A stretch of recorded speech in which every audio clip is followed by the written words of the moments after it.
Hello students, how are you. आज हम लोग पढ़ेंगे मानव शुक्राणु की संरचना। मानव शुक्राणु का एक मैं यहाँ पे फिगर बनाकर रखा हूँ, इसी के रिलेटेड हम कुछ पॉइंट्स को पढ़ेंगे। सबसे पहले मानव शुक्राणु की संरचना पढ़ने से पहले इसकी कुछ बेसिक जानकारी है जो आपको याद रखना है। सबसे पहला कि जो मानव शुक्राणु की जो संरचना है, स्ट्रक्चर ऑफ ह्यूमन जो है, स्ट्रक्चर ऑफ ह्यूमन स्पर्म जो है, इसमें सबसे पहले आपको याद रखना है कि इसकी साइज क्या होती है। इसकी जो साइज होती है वो 0.05 mm या इसको हम लोग बोल देते हैं 50 माइक्रोमीटर। ठीक है, ये 50 माइक्रोमीटर होता है। दूसरा, इसकी जो शेप होती है, इसको हम लोग आकार बोलते हैं, ये चम्मच के आकार का होता है। चम्मच के आकार का यानी स्पून लाइक स्ट्रक्चर होता है। इसकी जो मूवमेंट होती है, गति जिसको हम लोग बोलते हैं, तो ये इसकी जो गति होती है 4 mm प्रति मिनट, यानी 1 मिनट में इसकी जो दूरी तय करने की जो कैपेसिटी होती है वो 4 मिलीमीटर तक होती है। लाइफ स्पैन आपको याद रखना है, जीवन काल जिसको हिंदी में हम लोग बोलते हैं, इसका जो जीवन काल होता है ये स्खलन के बाद, यानी स्खलन के बाद 24 घंटा, यानी एक बार जब मेल बॉडी से स्पर्म बाहर निकल जाता है तो उसके बाद मेल बॉडी से बाहर निकल के फीमेल बॉडी में जाता है तो उसके बाद इसकी जो जीवन काल होती है वो 24 घंटा होती है स्पर्म की। उसके बाद एक याद रखिएगा कि जो स्पर्म होती है, यानी ये जो सीमेन, एक चीज होता है कि ये स्खलन के बाद जो होता है तो स्पर्म एक प्रेजेंट कहां होता है, इसकी पोजीशन क्या होती है, तो सीमेन में प्रेजेंट होता है, मतलब स्थिति, ये उपस्थित कहां होता है, उपस्थिति की बात करें तो ये कहां होता है, वीरी में। कहां प्रेजेंट होता है, वीरी, जिसको इंग्लिश में सीमेन बोलते हैं हम लोग, सीमेन में प्रेजेंट होता है। एक चीज याद रखना है कि जो वीरी होता है सीमेन इज इक्वल टू क्या होता है, तो सीमेन में स्पर्म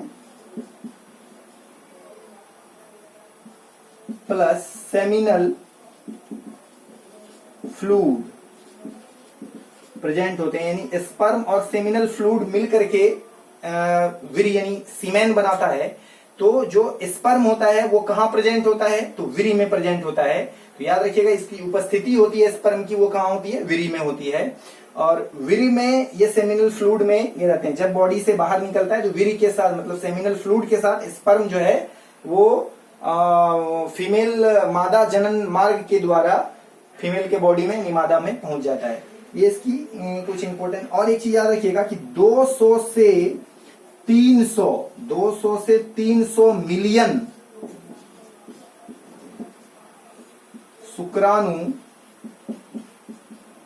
मुक्त होते हैं, यानी 200 से 300 मिलियन शुक्राणु यानी स्पर्म जो है वो मुक्त होते हैं प्रति स्खलन, यानी एक बार जब मेल फीमेल के बॉडी में वीर्य को रिलीज करता है तो उस दौरान उस वीर्य में, यानी उस सीमेन में जो स्पर्म की संख्या होती है वो 200 से 300 मिलियन होती है, जिसमें से जो 60% होता है, यानी 60% जो स्पर्म 60% स्पर्म जो होते हैं वो नॉर्मल शेप एंड साइज के होते हैं, नॉर्मल शेप एंड साइज के होते हैं। और जो 40% होते हैं, 40% स्पर्म जो होते हैं वो तीव्र गतिशीलता वाले होते हैं,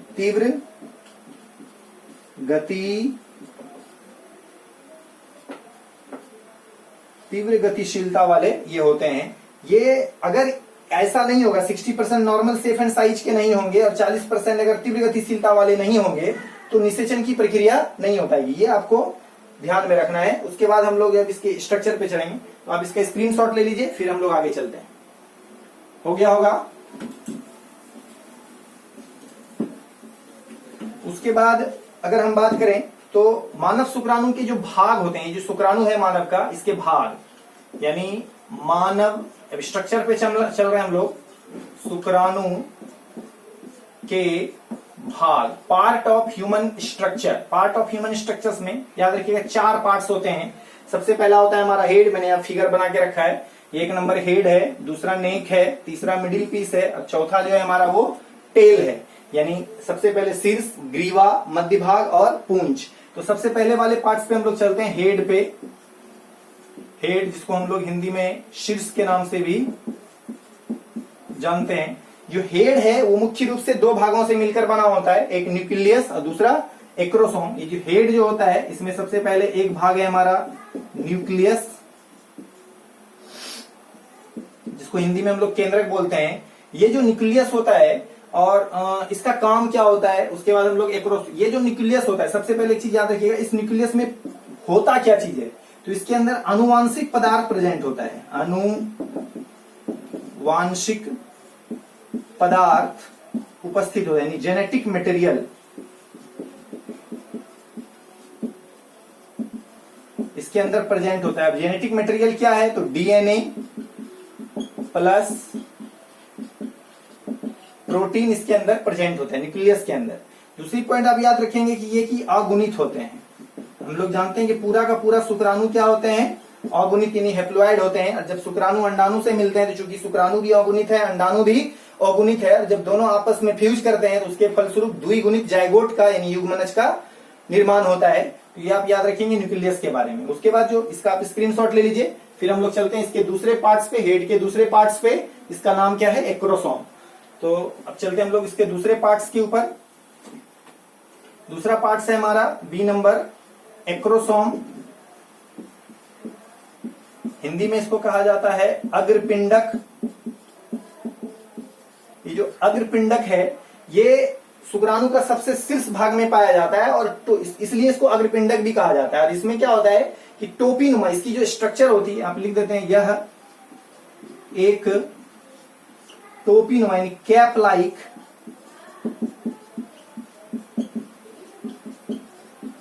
स्ट्रक्चर है। चूंकि यह सबसे ऊपर है इसलिए इसमें क्या होता है, ये जो एक्रोसोम है, याद रखिएगा, ये जो एक्रोसोम होता है यह बना किस चीज का होता है, तो ये गोल्जी बॉडी का बना होता है। एक्रोसोम किस चीज का बना होता है, तो गोल्जी बॉडी का बना होता है। ये आपको याद रखना है कि इसका निर्माण, यह गोल्जी बॉडी का बना होता है। यानी पूरा का पूरा एक्रोसोम मुख्य रूप से किससे बना होता है, गोल्जी बॉडी से बना होता है। यह एक कैप लाइक स्ट्रक्चर है और सबसे शीर्ष में पाया जाता है, इसलिए इसको क्या कहा जाता है, एक्रोसोम या अग्रपिंडक के नाम से भी जाना जाता है। इसका मेन फंक्शन जो होता है, एक्रोसोम क्या करते हैं कि स्पर्म लाइसिन का सिक्रिएशन करते हैं। स्पर्म लाइसिन मीन्स क्या हो गया, एक प्रोटियोलाइटिक प्रोटीन का ये क्या करते हैं, स्राव करते हैं। और वो प्रोटियोलाइटिक जो प्रोटीन्स होते हैं, प्रोटियोलाइटिक प्रोटीन्स का मतलब होता है प्रोटीन का पाचन करने वाला। तो ये जो एक्रोसोम है ये प्रोटियोलाइटिक स्पर्म लाइसिन का क्या करते हैं, स्राव करते हैं। और वो प्रोटीन मतलब जैसे मान लीजिए कि ये एग है, एग के चारों तरफ इस तरह के लेयर पाए जाते हैं, और यहाँ पे मान लीजिए कि ये शुक्राणु आया है। तो ये जो शुक्राणु यहाँ पे आया है, इसका जो ये ऊपर वाला भाग है एक्रोसोम है, तो ये एक्रोसोम क्या करेगा, स्पर्म लाइसिन का सिक्रिएट करेगा, जो कैसा होगा, प्रोटियोलाइटिक होगा, जो प्रोटीन का पाचन कर सकता है। एग के चारों तरफ जो एक जोना पेलुसिडा, जो कोरोना रेडियोटा नामक जो है एक लेयर पाई जाती है जो प्रोटीन की बनी होती है, तो उसको ये क्या करता है, तोड़ने का काम करता है। जैसे ये तोड़ेगा तो ये न्यूक्लियस क्या हो जाएगा, इसके अंदर इंटर्ड करेगा। अब जैसे ही इसके अंदर ये इंटर्ड करेगा तो यहाँ पे ये आपस में क्या कर जाएंगे, फ्यूज कर जाएंगे, और फ्यूज करने के बाद निषेचन की प्रक्रिया हो जाएगी। तो आप याद रखिएगा इसका जो मेन काम होता है, वो मेन काम होता है कि यह एक्रोसोम जो है स्पर्म लाइसिन का स्राव करती है। ये स्पर्म लाइसिन क्या, जैसे कौन कौन से स्पर्म लाइसिन है, जैसे एक होता है एक्रोशीन,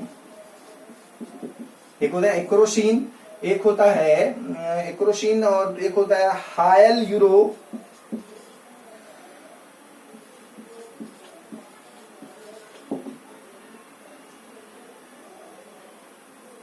हायल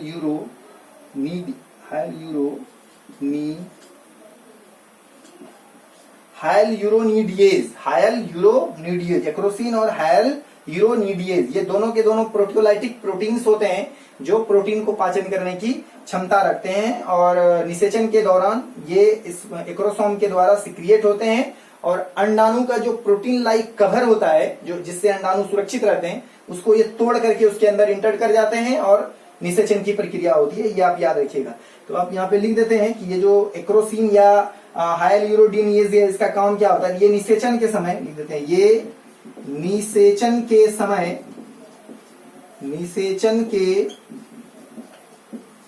समय अंड झिल्ली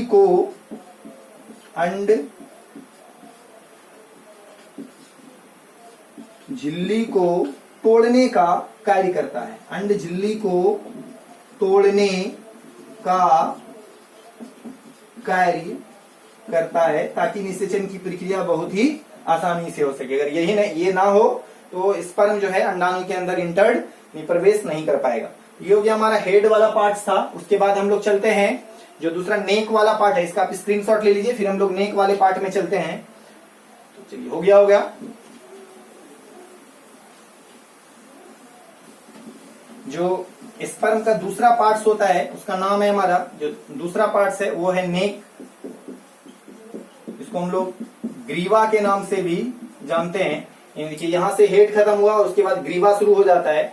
ग्रीवा के अंदर याद रखिएगा, देखिए एक और दो सेंट्रियोल पाए जाते हैं और उसकी जो पोजीशन होती है वो 90 डिग्री होती है, मतलब एक दूसरे के ठीक ऊपर पाए जाते हैं। ऊपर वाले सेंट्रियोल को प्रॉक्सिमल सेंट्रियोल और नीचे वाले को डिस्टल सेंट्रियोल कहते हैं। प्रॉक्सिकल का मतलब समीपस्थ तारक केंद्र, जो कि केंद्रक के काफी समीप है इसलिए इसको समीपस्थ कहा जाता है, और ये केंद्रक से दूर है इसको दूरस्थ यानी डिस्टल सेंट्रियोल कहा जाता है। याद रखिएगा नेक के अंदर क्या प्रेजेंट होते हैं, दो सेंट्रियोल,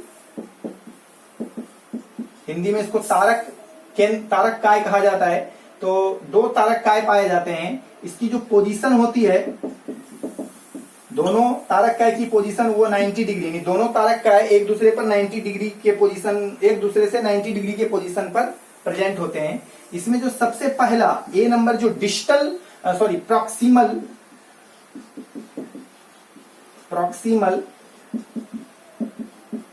प्रॉक्सिमल सेंट्रियोल है, इसको हिंदी में कहा जाता है दूरस्थ तारक काय। इसे दूरस्थ तारक काय के तारक केंद्र, इसे दूरस्थ तारक केंद्र के नाम से जाना जाता है। यह क्या होता है, निषेचन के समय जब न्यूक्लियस एक के अंदर पहुंचता है तो उसी समय जो प्रॉक्सिमल सेंट्रियोल है वो भी एक को दे दिया जाता है, और ये विदलन के समय, क्लीवेज के समय, जब निषेचन की प्रक्रिया होती है उसके बाद जायगोट का निर्माण होता है, उसके बाद भ्रूण का निर्माण होता है। अब भ्रूण के बाद जो है विदलन वगैरह की प्रोसेस होती है। तो विदलन आपको हम बाद में पढ़ाएंगे कि विदलन क्या होता है। तो ये विदलन के समय ये मदद करता है। तो आप लिख सकते हैं यहाँ पे कि ये जो प्रॉक्सिमल सेंट्रियोल है निषेचन के समय, यहाँ पे लिख देते हैं निषेचन के समय यह अंड को यानी अंडे को, ओवम को दे दिया जाता है, अंड को दे दिया जाता है, ठीक है, दिया जाता है, एवं विदलन में मदद करता है। ये आप याद रखेंगे। उसके बाद जो डिस्टल सेंट्रियोल है, याद रखिएगा ये जो डिस्टल सेंट्रियोल है पूरे यानी मिडिल पीस से लेकर के टेल तक इसका फैलाव होता है। और जो डिस्टल सेंट्रियोल्स तो यहाँ होता है, डिस्टल सेंट्रियोल्स के वजह से एक चीज का निर्माण होता है, इसको हम लोग एक्सियल फिलामेंट्स बोलते हैं। एक्सियल फिलामेंट्स को हिंदी में कहा जाता है अक्षीय तंतु। तो अक्षीय तंतु का निर्माण कौन करता है, एक क्वेश्चन आ जाए कि शुक्राणु के अंदर यानी स्पर्म के अंदर अक्षीय तंतु का निर्माण कौन करता है, तो डिस्टल सेंट्रियोल यानी डिस्टल सेंट्रियोल दूरस्थ तारक केंद्र जो है वो मिडिल पीस से लेकर के पूंछ तक एक्सियल फिलामेंट का क्या करता है, निर्माण करता है। तो देखिए ये जो यहाँ पर से देखिए ये तारक केंद्र, यहाँ से दो स्ट्रक्चर, इस तरह से जो एक नली लाइक स्ट्रक्चर निकली है यहाँ से लेके पूंछ तक फैली हुई है। इसका आप स्क्रीनशॉट ले लीजिए, फिर हम लोग उसको उसके बाद जो दूसरा तारक केंद्र है यानी बी नंबर बोल सकते हैं कि दूसरा तारक केंद्र जिसको हम लोग डिस्टल सेंट्रियोल जो इसको हिंदी कहते हैं हम लोग, पहला वाला समीपस्थ होता है, सॉरी ये हो गया दूरस्थ, दूरस्थ तारक केंद्र। हमें लगता है पहला वाला जो हम लिखे थे कि प्रॉक्सिमल सेंट्रियोल, उसको शायद हम हिंदी में दूरस्थ लिख दिए थे, वो आप लोग सही कर लीजिएगा, वो समीपस्थ होगा क्योंकि ये इसके न्यूक्लियस के क्या है, समीप है, इसलिए वो समीपस्थ होगा। ये वाला हमारा क्या होगा, दूरस्थ तारक केंद्र होगा। दूरस्थ तारक केंद्र का जो निर्माण होता है वो किस दूरस्थ तारक केंद्र जो है एक्सियल फिलामेंट्स का क्या करता है, निर्माण करता है। लिख देते हैं, यह एक्सियल फिलामेंट का, एक्सियल फिलामेंट जिसको हिंदी में लिख लीजिए, एक्सियल फिलामेंट जिसको हिंदी में कहा जाता है, हिंदी में कहा जाता है इसको अक्षीय तंतु, अक्षीय तंतु का निर्माण करता है, जो मिडिल पीस से, जो मध्य भाग से पूंछ तक फैला रहता है। देखिए यहाँ पे ये यहां से स्टार्ट हुआ है, यहां से लेकर के पूंछ तक, ये मिडिल भाग है और ये पूरा का पूरा पूंछ है, ये फैला रहता है। उसके बाद अब इसका स्क्रीनशॉट लीजिए, फिर हम लोग चलते हैं मिडिल पीस में। जो इसका तीसरा भाग है वो है मिडिल पीस, मध्य भाग।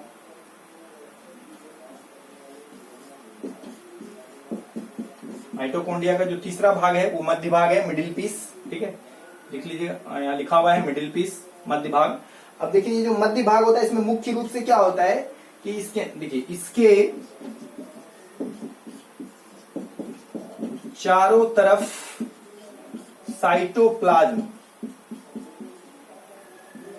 साइटोप्लाज्म की एक परत पाई जाती है जिसे मेनचिट, मेनचिट परत कहते हैं। होता क्या है कि जब स्पर्मेटिड से स्पर्म का निर्माण होता है तो उस दौरान सारा का सारा साइटोप्लाज्म लगभग खत्म नहीं होता है, मतलब बहुत सारा तो खत्म हो जाता है, कुछ साइटोप्लाज्म शेष रह जाते हैं जो एक परत का निर्माण कर लेता है और उसी परत को हम लोग मेनचेट परत के नाम से जानते हैं। जब स्पर्मेटिड से शुक्राणु पूर्व से शुक्राणु का निर्माण होता है, ये आपको हम लोग जब पढ़ाए थे कि स्पर्मेटोजेनेसिस जब पढ़ा रहे थे तो वहां आप देखे होंगे कि जो शुक्राणु का निर्माण है वो दो प्रोसेस में होता है। एक होता है शुक्राणु पूर्व का निर्माण, मतलब एक फॉर्मेशन ऑफ स्पर्मेटिड्स, उसके बाद जो है शुक्र कायांतरण होता है। तो शुक्र कायांतरण से पहले शुक्राणु पूर्व से जब शुक्राणु बनते हैं तो उस दौरान सारा का सारा साइटोप्लाज्म खत्म नहीं होता है, कुछ रह जाते हैं जो एक परत का रूप बना लेती है और उसी परत को हम लोग मेनचेट परत के नाम से जानते हैं। उसके बाद जो मध्य भाग में होता है इसमें मुख्य रूप से माइटोकॉन्ड्रिया प्रेजेंट होता है जो स्पाइरल यानी वलय के रूप में प्रेजेंट होता है। देखिए बहुत सारे यहाँ बहुत सारे माइटोकॉन्ड्रिया प्रेजेंट हैं जो स्पर्म को ऊर्जा प्रदान करने का काम करता है, एनर्जी, ताकि ये सारे वर्क को अच्छे से कर सके। तो इसके अंदर देखिए यहाँ पे लिखेंगे, इसके अंदर माइटोकॉन्ड्रिया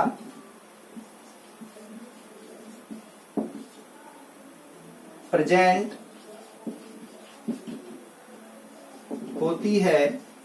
होता है जो स्पर्म को ऊर्जा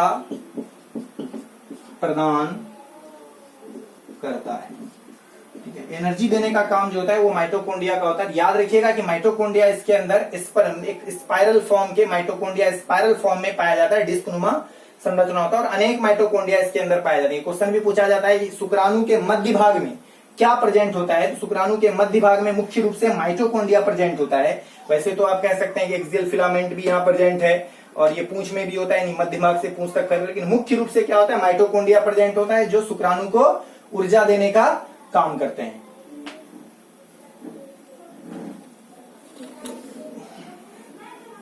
अब चलिए हम लोग चौथे पॉइंट्स पे चलते हैं।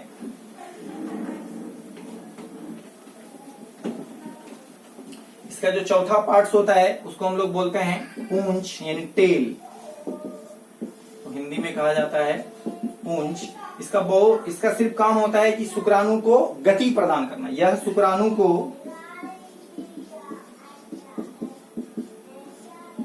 गति प्रदान करता है। इसका मेन काम होता है कि यह शुक्राणु को गति प्रदान करने का काम करता है। अगर किसी शुक्राणु से पूंछ को हटा दिया जाए या पूंछ नहीं हो तो क्या वो उसमें गति होगी? तो बिल्कुल नहीं होगी। कुछ एक्सेप्शंस हैं जो याद रखिएगा। एक होता है अपवाद, हम यहाँ पे लिख देते हैं। एक एस्केरिस होता है, इसको इंग्लिश में राउंड वॉर्म, इसको गोल कृमि कहते हैं। इसमें जो है पूंछ रहित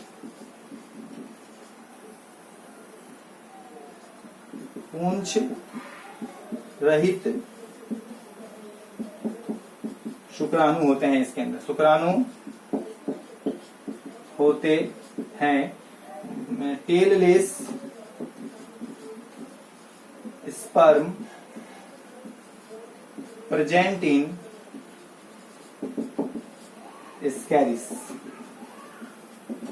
यानी स्कैरिस में, यानी राउंड वॉर्म में जो होता है, गोल कृमि में जो शुक्राणु होते हैं वो पूछ रही होते हैं, इसमें पूछ नहीं होते हैं, फिर भी उसके अंदर क्या होती है? गति होती है। ये अपवाद है।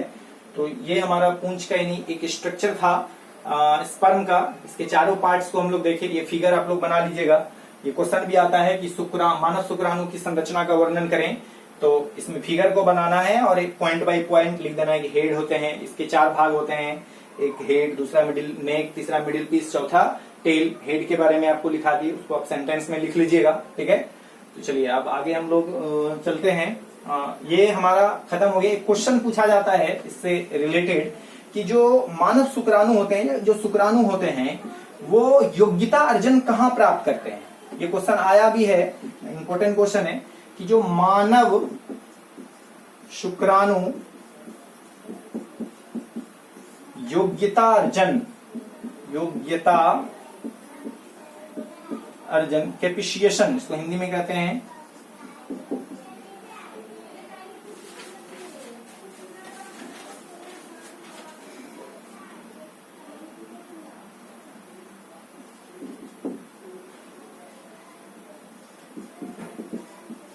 इंग्लिश में कहा जाता है इसको कैपिशिएशन, हिंदी में कहते हैं योग्यता अर्जन कहाँ होता है? मानव शुक्राणु